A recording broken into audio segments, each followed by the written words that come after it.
Hi, everybody. This is Ann Patchett at Parnassus Books. Thank you for listening to Parnassus Presents.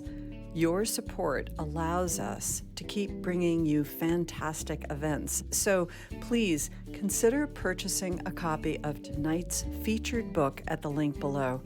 We hope you enjoy the event, recorded live from the Parnassus stage.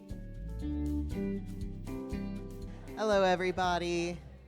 Thank you so much for coming out. My name is RJ Witherow. I'm the events manager here at Parnassus Books. I am so happy to see so many people here tonight. This is a fantastic crowd.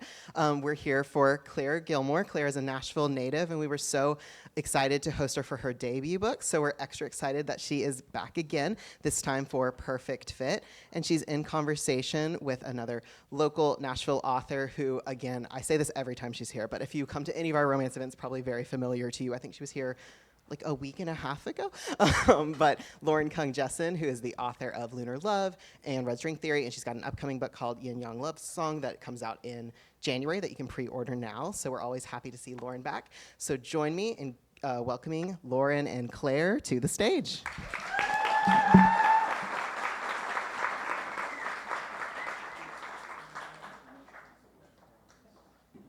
Hello, thank you guys for being here. Hi everyone, welcome. We're so excited to be here with Clare. Thank you for coming out. Of course. And congratulations, happy day after pub day. Thank you. We're so excited to see you again. Yeah, it's been a little over a year. Lauren and I did this last year, so we're happy to be back together. I am very happy to be back here with you. I had a chance to read Clare's book early, and it is so wonderful. I love your writing, I love your stories, I love the chemistry between your characters. So I'm very excited for you all to read it if you haven't already. So we have lots of questions for you tonight. I'm ready. Okay, good. We'll dive into it. In your words, can you tell us what Perfect Fit is about? Yes. So Perfect Fit is about a 27-year-old CEO of a fashion corporation in Austin, Texas, who runs into a boy from high school that she hasn't seen in 10 years. He happens to be the twin brother of her ex-best friend from high school. And he is a consultant who has to work with her company. What ensues is a lot of flirtation, some tension, some funny scenarios, including a bachelorette chapter right here in Nashville, Tennessee. And it's a love story, but it's also sort of an examination of that type of woman, that type of archetype of a female. And yeah, it's a corporate rom-com. Yes, we love that. And what inspired you to write this particular story?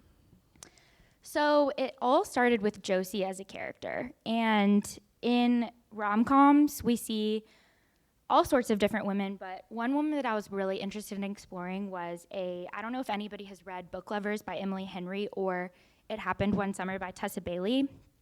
Both of those women are like what we would call a typically vilified woman. And I was like really interested in exploring that type of woman and contributing more to the rom-com genre with her love story. So that is the origin story of Josie as a character. And that basically everything came from her and my excitement to write about her. And then Will was like sort of the flip side of that, like a reformed finance bro, also like somebody who we would typically vilify. And what happens when those two types of people get together, and how can I as an author try to get you to care about those type of people? So I definitely set out with a challenge, and I knew that some people would be more drawn to those types of characters or not, but that was sort of the outset of it. Yeah, I love that.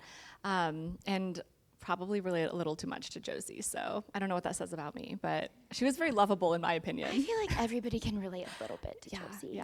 Yeah. There's a lot, and we'll get to a lot of that, because there were times in the book that I was like, oof, like that packed a punch. Like I feel like I'm going through that right now, so we'll get there. But okay, so Josie, started with Josie. Can you tell us how you developed her as a character? Mm-hmm. Okay, so really she started out as a study of the archetype of the girl boss, which I feel like was really prominent like maybe 5 to 7 years ago. Ty Haney is a good example. She was the CEO of Outdoor Voices. and then Emily Weiss, who is the CEO of Glossier. These women are like sort of hyper perfect in your mind's eye. On social media, they're very put together, but you have to kind of wonder why that archetype of a woman is no longer popular in society. And I think it's because there was like the secret underbelly that they were super stressed out and didn't have it all together and were going to fall apart at some point. And that does happen to Josie in this book. So that's sort of like the origin story of my real life inspirations for her. Some other inspirations were the girl who peaked in high school trope. I feel like in a lot of fiction, we like examine the not like other girls girl. And Josie is more of like an exactly like other girls girl. So she's like super into Taylor Swift and like pretty outfits, and she wants to look put together. So I think all of that and more, I still learn things about her, and like you said, there's things that we can all relate to, even if we don't necessarily want to admit it, like an addiction to social media or an addiction to the way that we look when we walk out the door. So I think that's kind of her character. Yeah, definitely. And then we have Will, who is just hands down one of the best book boyfriends ever. So how did you go about developing him?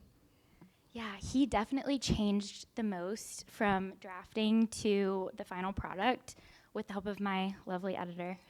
So Will is the reformed finance bro who is on a new path, I guess, or on a second journey. He is no longer doing finance, but he's still in that business world, and he wants to become a better version of himself and a better person. I do get a lot of commentary that he's so perfect, or he's like the ideal book boyfriend, which I think is interesting because he has some real flaws in the book that I put in there on purpose to make him not so like cardboard perfect. And readers still love him, which I think is sort of an interesting examination of the way that we would like be more likely to pick apart the woman character than the man.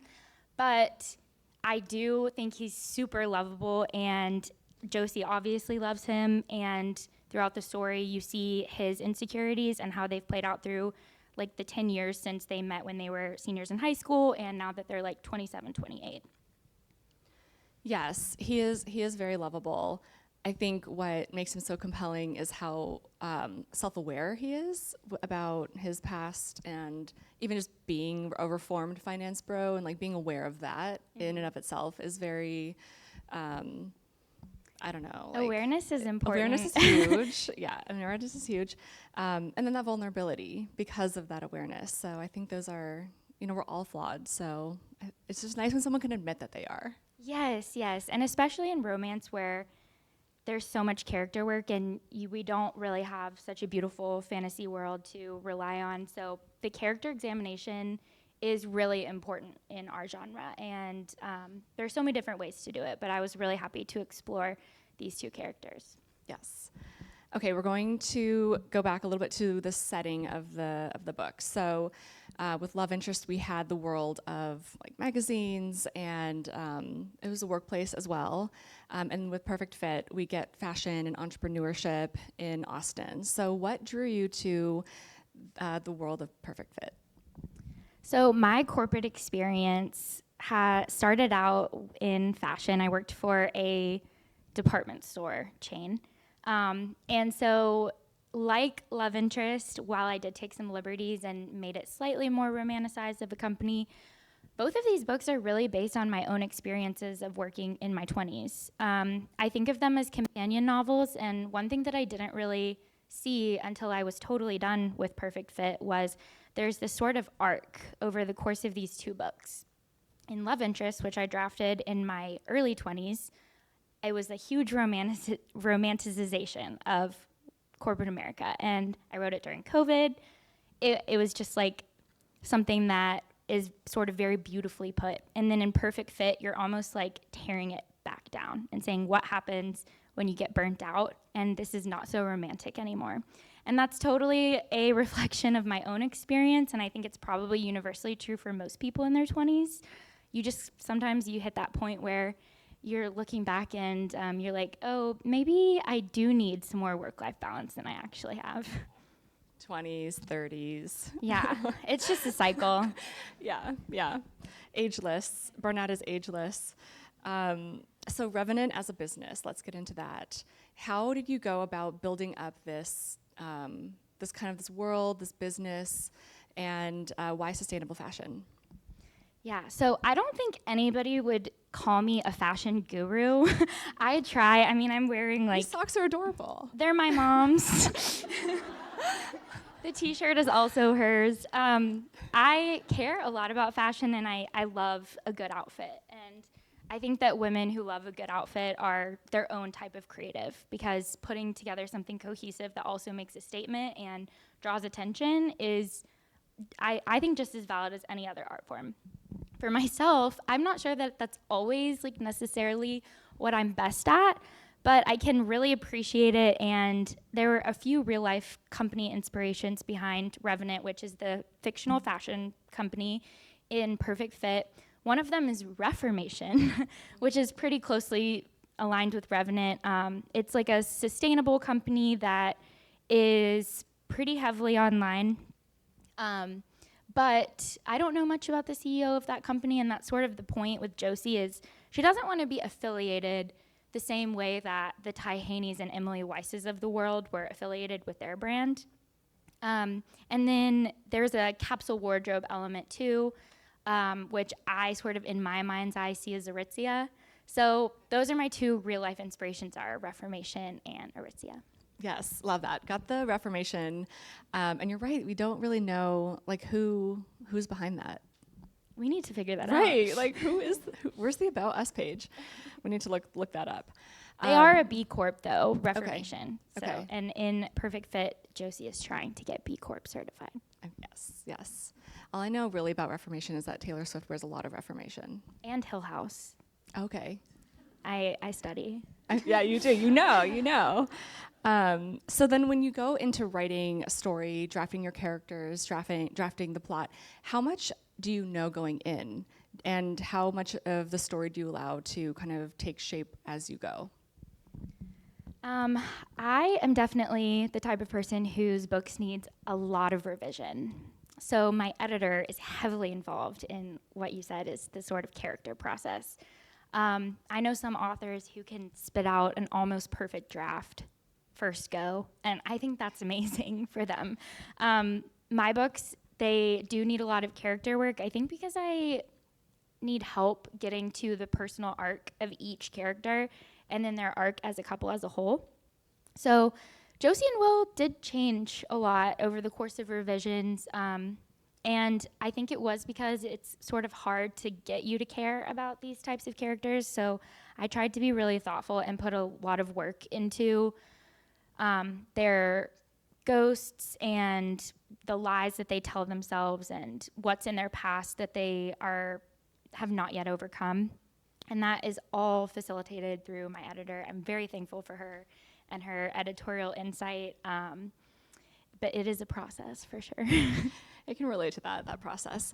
Can we talk a little bit about that collaboration and what that looks like when you are drafting? Do you self-edit and then send it in, or how polished is that first draft when you send it in, and what does your editor provide? I think that my drafts are polished in the sense that they are cohesive to read, and pretty much no other sense. I will always be cutting chapters. I'm working on my third book right now, and there are 2 chapters in the revision that I'm doing right now that have just been completely scrapped. And because they're not serving the overall narrative, and I have added in 3 new chapters. So that's definitely part of it. You have to, quote unquote, kill your darlings, which is so hard because every word seems like such a slog. And then cutting 5 to 10K of that it's really painful, but so necessary. I also use a dear friend of mine, Hannah Bonham Young, who's also a romance author. She and I have been close friends since before either of us were published, and she gives me really good insight. She actually read Perfect Fit super early, and at that point, the book had a 3rd act breakup. And now it does not have a 3rd act breakup. And that was all Hannah. So I'm really thankful as well for author feedback. very interesting. Yeah, that is a big change, right? Yeah, that is a really big change. Yeah, she just said, you don't need this, get rid of it. Okay. Yeah, that's right. Well, I love how you handled the third act. So that's a really interesting, juicy tidbit knowledge to know. There's still a crisis. Yes. There's just not a breakup, which anybody who's seen a rom-com movie or read a rom-com book knows the crisis at the end. Yeah. Okay, well, keep that in your minds because it's really well done. I really like that part. Thank you. Yeah. Okay, so I love how Josie's love of fashion and sewing was influenced by her grandmother. Can you talk to us more about this relationship, even though it's off page, and the inspiration behind that? Yes. So my grandmother was also a big sewer and would have patterns. I remember making doll clothes at her house, pillows, pajamas, all sorts of different things. So that was definitely drawn from real life inspiration. I think where I deviate and fictionalize is where I am any good at that now. Because Josie is although she's mostly a CEO, she sort of likes to play with her own clothes. She has a mannequin at home. She loves messing around with patterns and fabrics, and it's very inherent to who she is as a person, and it's her creative outlet. That is sadly not true for me anymore, but it was definitely based on my own experience with my grandmother. I love that. That's really sweet. Did you learn how to sew at all for it and to get in the head of the character? Or because I don't know how to sew, so. I tried sewing a button the other day and it went horribly. Yeah. Okay. But you have me thinking that I should try picking it up again. Mm-hmm. Yeah, but no, that's one creative outlet that I haven't explored. I've recently gotten into coloring, which I don't claim to be any good at. There are some people online who are actually really beautiful. They can make all these gorgeous illustrations just with a set of kids' coloring markers, and that's something that I've done as a creative outlet lately that's separate from writing. But now you're making me think I should pick up some sewing. Yeah, do some sewing. Yeah. Well, you also did some book binding, right? Yes. Yes, I did. I got into bookbinding for a little while, which for anyone who's unfamiliar, it's taking off the original cover of a book and then rebinding it with your own materials. So like fabric and cardboard and glue, and you can add a bookmark and make designed end papers. So I did that for my bridesmaid proposal gift.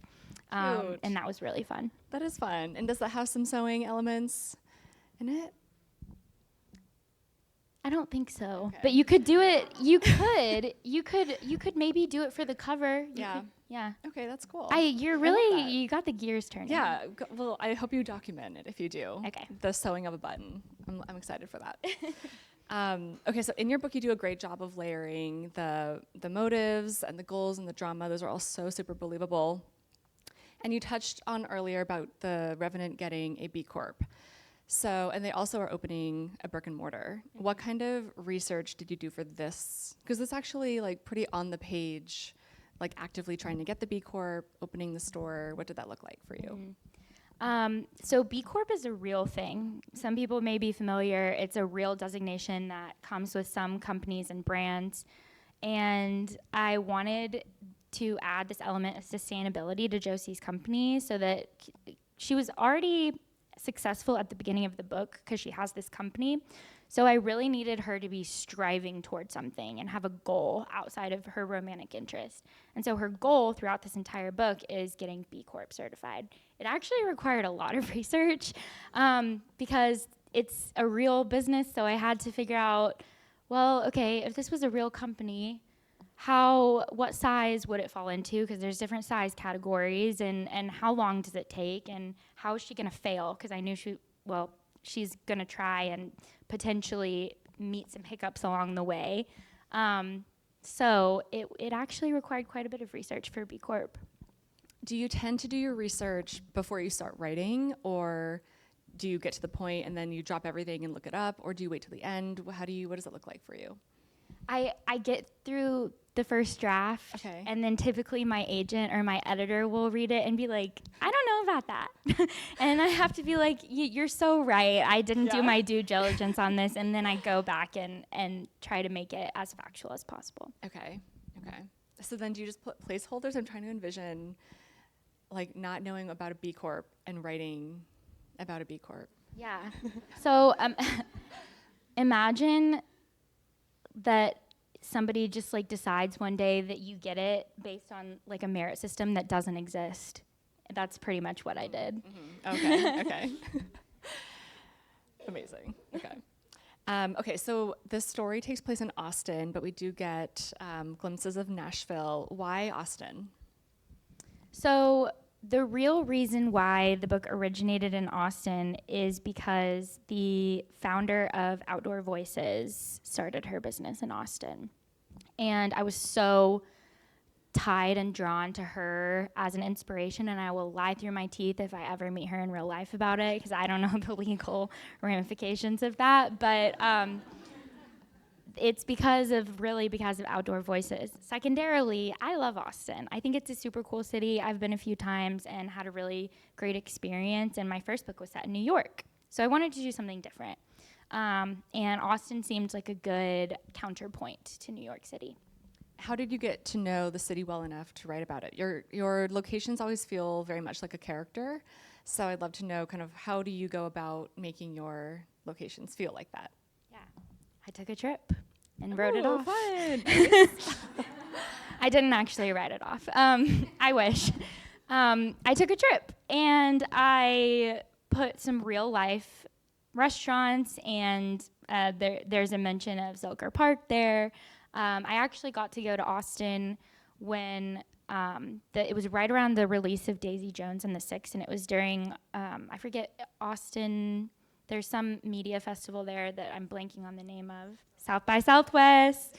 I happened to be there the same weekend, so I got to experience some different cool, like almost like street activities for Daisy Jones and some other shows and stuff.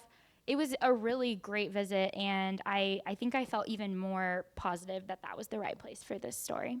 That's cool. That's a fun trip to It take, was. but then for that to happen. Yeah, it was one of those like aha moments for sure.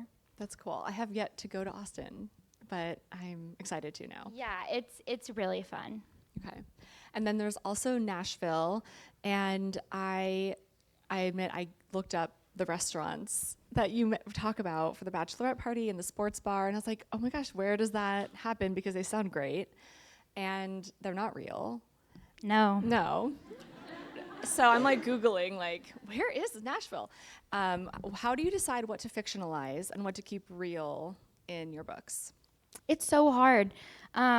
I think it really depends on what the situation calls for. There are some real name drops in Perfect Fit. I think I mentioned a bakery, Brightside Bake Shop, and then there's a fictional sports bar where Josie and Will bump into each other, and a fictional club that is honestly inspired from this one bachelorette I went to in Cabo.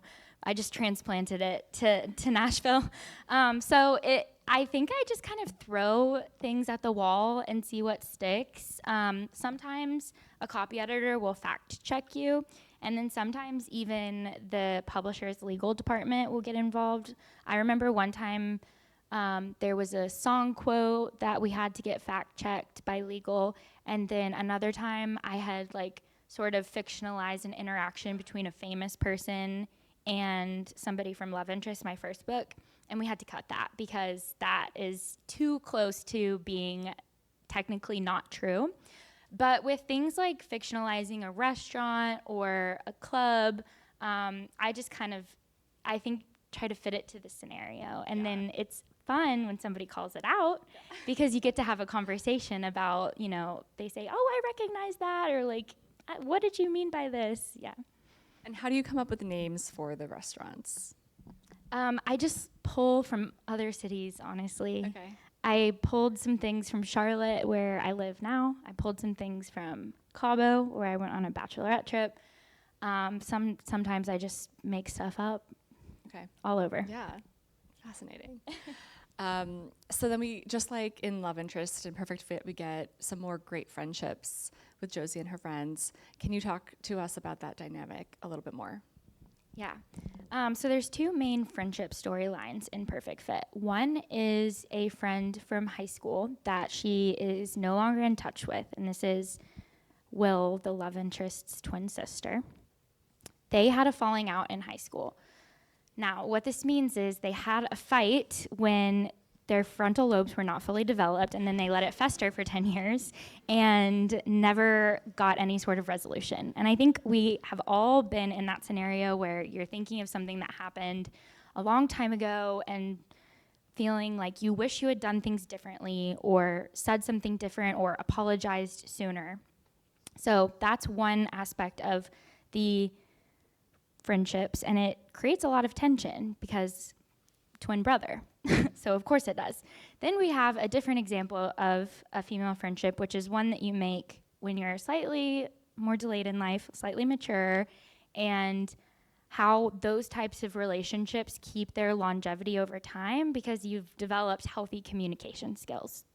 So those are the two areas I was exploring in Perfect Fit. I will say that the high school friendship, there is some resolution. I don't want anybody to go into it thinking that I would just let that go undiscussed or unsolved, because I think the entire theme is that it's never too late to apologize. But writing female friendships will always be important to my books. They're so important to me in my real life, and I feel like they serve a huge purpose in rom-coms as well. Yes, definitely. Yeah, I love when those frontal lobes aren't fully developed. It's always fun. High school, man. Yeah, high school. Could not pay me to go back. Nor I. So I want to focus on Cammy a little bit more. He wanted to be like Cammy, like in Emily in Paris. Yeah. And she has her own kind of growth and development too. And so what did developing her character look like in relation to Josie throughout the book? Because she's so great, but she has her own thing going on too. Yeah. So Cammy, or Camilla, I use both in the book. She is that friend who's in a lovely relationship and they're so happy, you know, and you're the friend who's, you've been there when she was single, you've been there when she met him, and then you've been there now that she is like in this long-term relationship. And so it's like sort of the flip side or the reverse of the person who's going through all of this romantic change. It's like, no, I've seen you through all of this. And at the end of the book, Cammy has some of her own decisions to make, which you don't always get to see the side characters have like a fully realized change by the end of the book. And even in my first book, I didn't really explore side characters having their own journey after the book. But for Perfect Fit, I really wanted to give her a life beyond the page. And I will say now, because I know there's a chance that I'm prompting this question in your minds, is will there be a story for her? No, I don't have any plans for that. I want her to have a life beyond the page that you can like think of fondly. And we will think of that fondly. So you mentioned earlier social media and how that is a theme and it comes up in the book. Josie has a complicated, somewhat painful past with social media, which ties into her business, her sense of self, and it's powerful commentary in this day and age, and our relationships with social media in particular is so fraught. So how did you decide to include this in your book? Yeah, so I think this is one of those things that we were talking about earlier, is the ways that we relate to Josie that we maybe don't want to admit to, is all of our reliance and codependency on social media. I think especially for her age, so Josie is 27 when the book starts and 28 by the time the book finishes. And when she was in high school, which is also reflective of my experience, social media was literally getting piloted. We really had no frame of reference for how to behave. There were all sorts of different apps. Like there was one that's briefly mentioned called Formspring, which is now no longer even existent because people decided that it's too toxic to deal with. So imagine being somebody who is a teenager in a situation where social media is so just kind of like a free-for-all. Nobody really knows what's going on, and how that can mess up your mind, really. So she has what I would call a really unhealthy relationship with social media, to the point of needing to completely cut it out of her life. At the start of the book, she has no social media accounts at all. And that is, I think, really cool of her. But we do get to kind of see her continue to struggle with it. There's some commentary on towards the end of the book in sort of the crisis area, where your perception online is really not going your way, and what happens when women in public profiles fall dramatically. So all of that to say, it's important to me, and I think it's topical for a lot of readers, and I think we should be able to talk more comfortably about reliance on it and coping mechanisms and how to have a healthier relationship with it. Yeah, for sure. And I'm kind of thinking now, because that, like, a fallout type of thing did happen to the Outdoor Voices Yes, founder. yes, it did. So It happens. It happens way more to female CEOs than it ever has to men, and that's all I'm gonna say about that. yeah, that's true. That's true. Okay, let's keep going down this path of mirrors and seeing ourselves in the character. So we'll talk about burnout, and this is such an important theme in the book, as well as the realization that you can build something from the ground up only to want to change later. It's never too late to pivot. So talk to us about burnout. Yeah.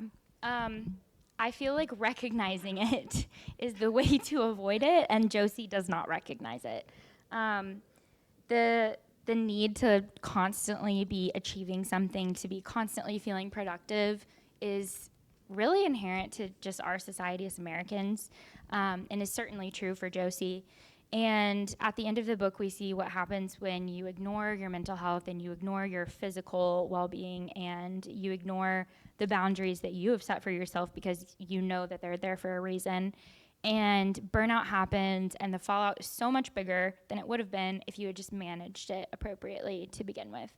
I have felt this on multiple occasions, never to the extent that Josie has to deal with at the end of the book, but it is really important to me to talk about, especially being somebody who's been working in corporate America since I graduated, and it is something that I feel like I could work on, and maybe this book was a little bit of my own therapy, like trying to work through it.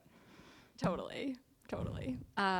Yes, have done that too. Worked through burnout in writing, which is very helpful. Yeah, that's a whole new level of it's a completely different beast, is working through creative burnout as opposed to corporate burnout or whatever your day job is, because at one point you were doing this creative thing because you love it so much and it brought you so much joy.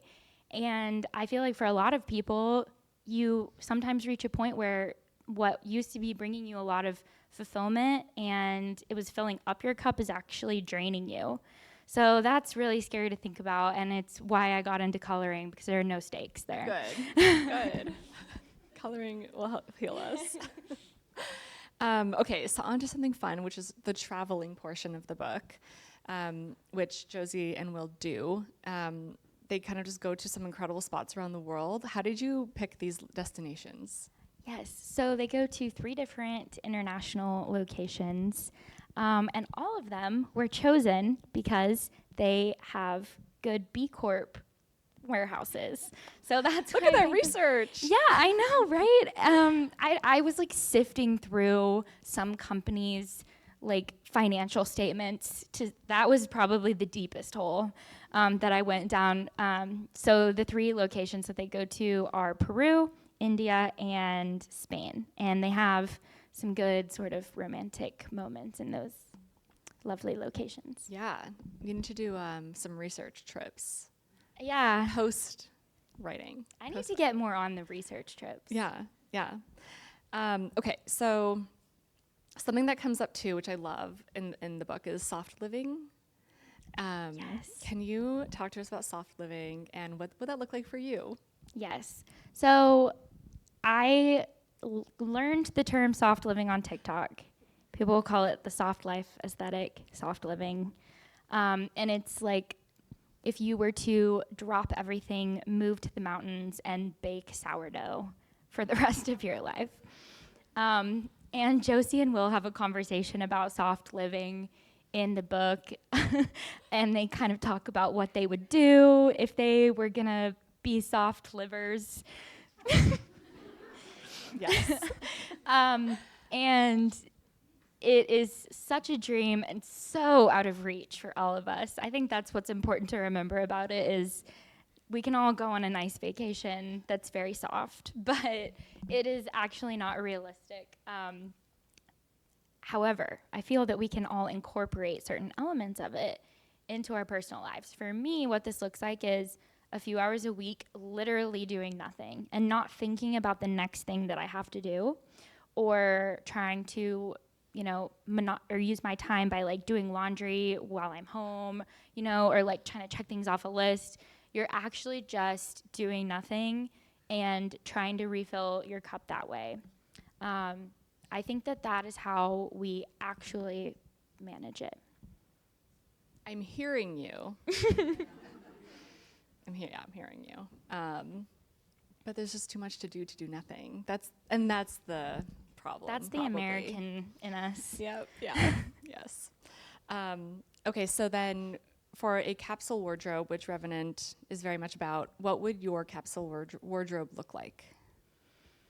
So I've found recently that I thought I wanted to be a capsule wardrobe person, and I actually don't. Oh, why not? I think I thought that I was cool enough for that, and I am actually just wanting to be wearing a lot of pink, really. Okay. Which is, I know I'm wearing all black I tonight. can see that. Yeah. I think, though, that the main elements of a capsule wardrobe that Josie definitely has in her closet are a really good trench coat, like 5 different pairs of jeans, 1 in white, 1 in black, and a few in denim, and some good, like, Abercrombie t-shirts in every shade. Ooh. Yeah. Okay. That's a throwback for me. It's cool again. Is it? I don't know, Well, actually. I Don't wouldn't quote me know on that. Yeah. We can just make it cool again. Yeah. Yeah. Okay, this conversation wouldn't be complete if we didn't talk about food, because food plays a pretty good role in the book. There's a garlic fest. They eat such good food on their travels, and then other things that I won't spoil. But can you talk to us about that, and how do you think food, like what kind of role do you think food plays in romance novels? A big one, and I feel like you definitely feel the same, having read your I do. work. So Garlic Fest is an interesting one because that is based off of a real event that I've been to in this lovely town of Nashville, Tennessee. So that's one of those things that I couldn't have pulled out of my brain. It really happened. And what Garlic Fest is just like a big picnic in a backyard where there's all these different dishes and they all have a garlic element to them. And I transplanted that to Austin with some chefy moments. And then I'm not going to give too much of this away, but I will say that Will Grant, the male main character, has a very strong relationship to cooking and food that you will learn about, but you don't know at the beginning of the book. Exactly. Yes. So he cares a lot as well. He does care a lot, which I mean, that was right up my alley, that whole storyline. So love that. Love the food. I want to go to that Garlic Fest now, so I need to look that up. I will look that up and know that I will find it now, which is very good news for me. So we have a few more questions, 2 more questions, then we'll open it up for audience questions. So think about what you want to ask Claire. Okay, so there are so many wonderful scenes in the book. I flew through it. I loved it. I have so many underlines. I've got tabs I love seeing a tabbed book. I It's love one of my tabbing. favorite things. I would have tabbed more, and then I was like, control yourself, because tabs are not inexpensive. And then you're like, what's the point of tabbing if you tab every page? Right. Which is like the 101 of like highlighting textbooks in college. You're like highlighting the whole page. But what were your favorite scenes to write? I always love writing the first kiss scene. I feel like, especially for romance, the reader has been waiting and waiting and waiting to see that first kiss on the page. So as a writer, it's just really fun to put that on the page. And then another one of my favorite scenes to write is anything where I get to be super silly. So for this book, it was writing the bachelorette scene. So Josie is the maid of honor for her best friend, and she is sort of organizing this bachelorette, and it's very chaotic, and there's a lot of personalities. So that was a lot of fun. The garlic fest scene, of course, because it's just inherently quirky. And then I think also the grand gesture toward the end is just really cathartic to write, and you know you're so close to being finished with a draft, and these characters are finally working out their stuff. So those are the highlights for me in a drafting experience. I love that. Okay, I don't know how much you can say, but you did mention it earlier that you're drafting your third book. So what can we expect from you next? What are you up to? Yes, so I can tell you guys about my third book, thankfully, because it has been announced. So the title is Never Over, and it is a dual timeline, second chance romance. I have never written dual timeline before. Both of my previous books have been single timeline. So that is going to be a big departure for me. It's also not a corporate romance. It's about a songwriter who is not feeling very inspired and contacts her old flame from 4 years ago to help inspire her songwriting and her lyrics. And he agrees, but he's the tour manager for a band. So she has to come on tour with him, basically, and help out behind the scenes for this band, all while rehashing their past and figuring out how they move forward. Ooh, I love it. I'm so excited. Me too. gonna I'm be having great. so much fun drafting it. I'm loving it. Yay. Okay, well, I'm very excited about that.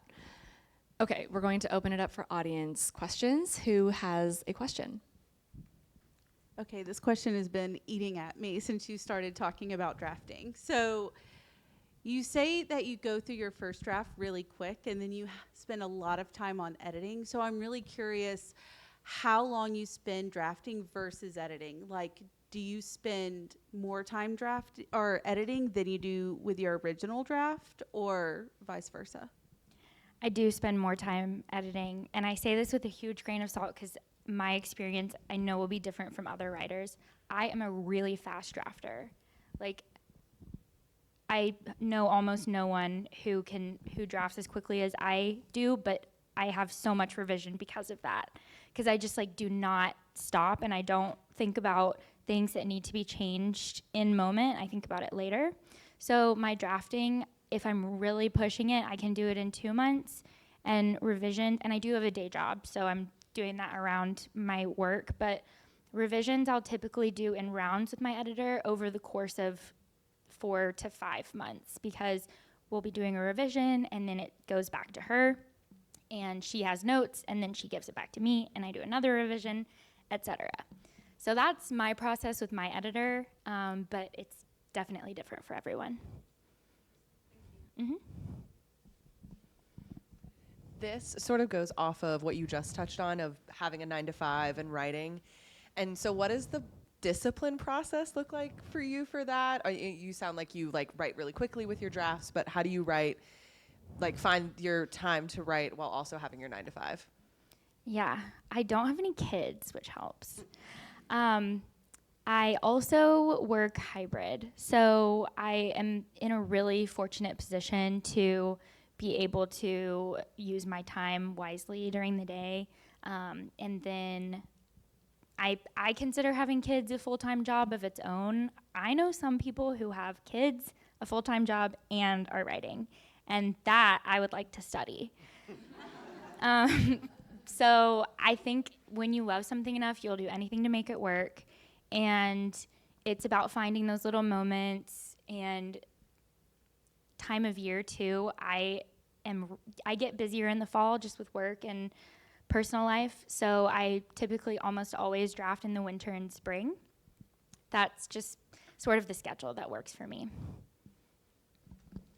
Well, I was lucky enough to read this early, and I loved it. It was a 5-star read. Thank you. When you're writing,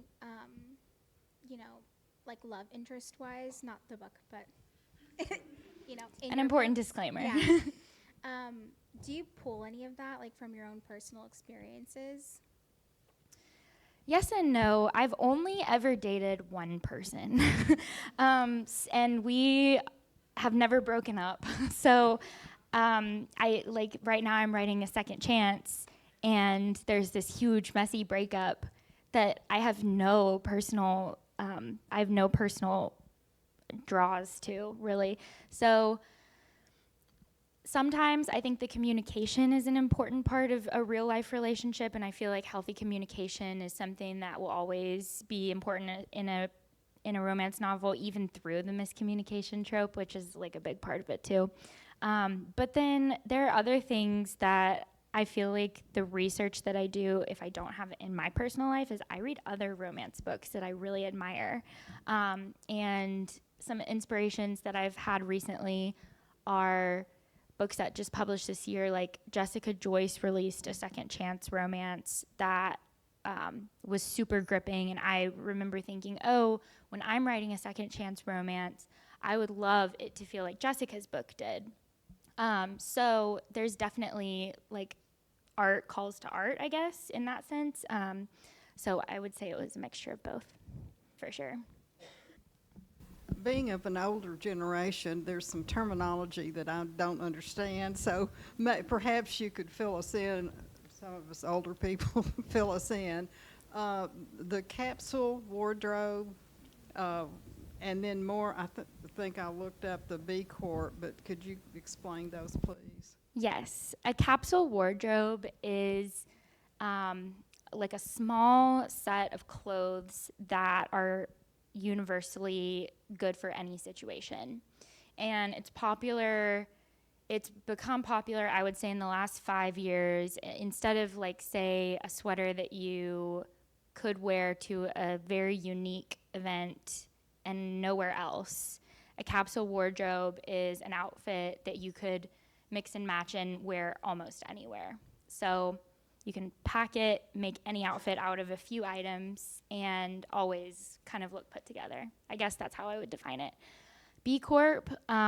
B Corp is a company that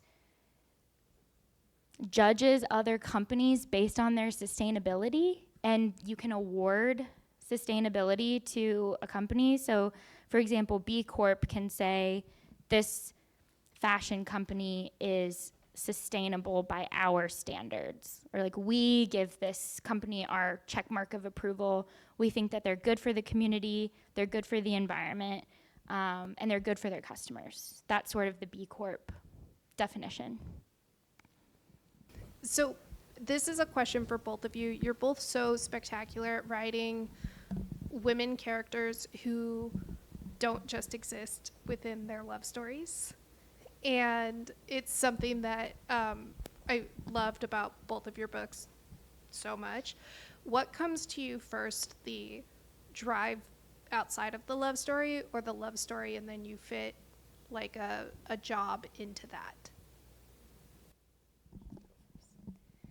I love what you said about the characters existing outside of their love stories, because that's definitely so important. I feel like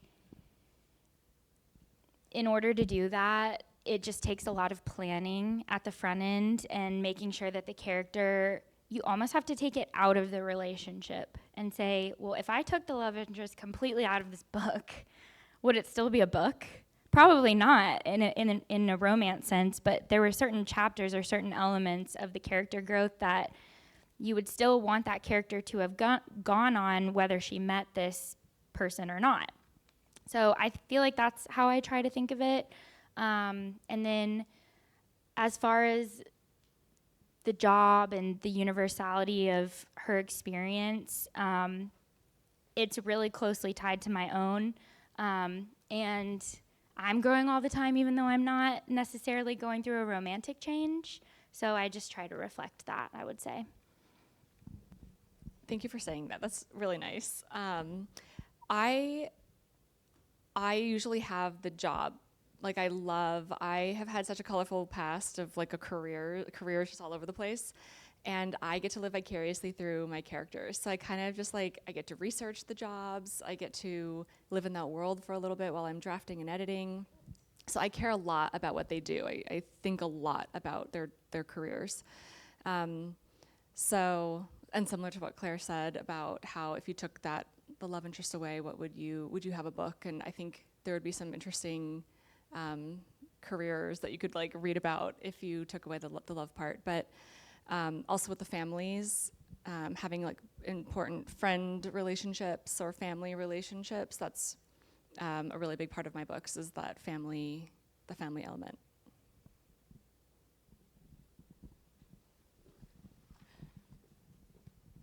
I'm sorry, I have so many questions. It's okay. I would love to know, between either book that you've written or what you're working on now, it doesn't have to be a main character, but what character has been your favorite to write? Oh, I hate to do this to you, but it's the one that's not out yet.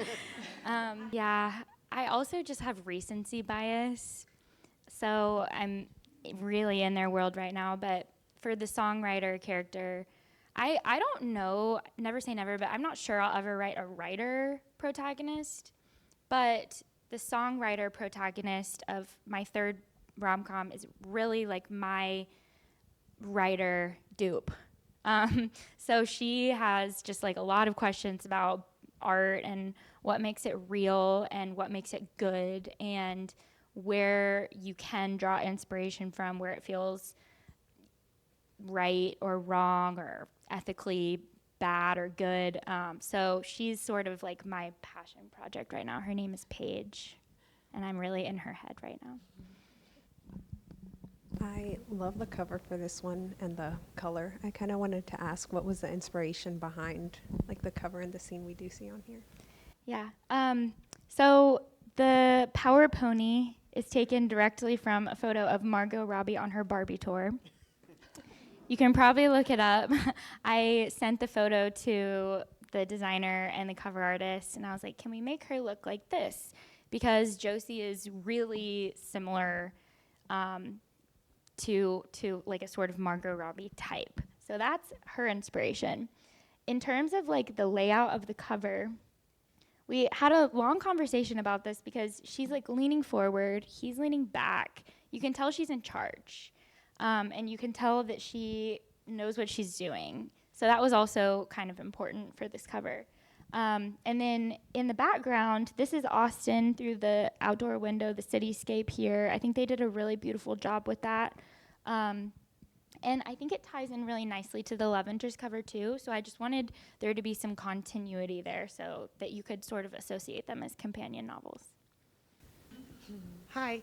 I also was lucky enough to read the novel early, and I loved it. But I was curious, with lots of scenes being around biking, like how they reconnect is bike related. Why bikes? Or why not any other activity for those scenes? My dad. He is a huge cyclist. He's even part of a biking group called Bike Nation. It's the name of their group text. One of the members of Bike Nation is the host of Garlic Fest, which is in the book. So you guys are getting so many pieces of me that you wouldn't even know without context, but he is a huge cyclist. He just went on a big trip to Tucson to try to do some tour to something route. I don't know. So it's very much inspired by him. Can I ask one question to Lauren before we? Okay, Lauren, can you please tell us about your next book? Oh, that's nice of you. Thank you. Okay, my next book is called Yin Yang Love Song, and it comes out January 28th. You can pre-order from Parnassus, and you get goodies. She's hand painting the goodies. I am. So if you pre-order, you get a hand-painted goodie. It's about a traditional Chinese medicine herbalist and chef who runs a Heartbreak Inn with her 3 aunties on Whidbey Island in the Pacific Northwest. And she fake dates a heartbreaker cellist who is like a bad boy yo-yo ma in order to boost their careers. I cannot wait. All right. Well, thank you both. Do you want to give them a round of Thank applause? you so much, Claire. Thank you all so much for coming out.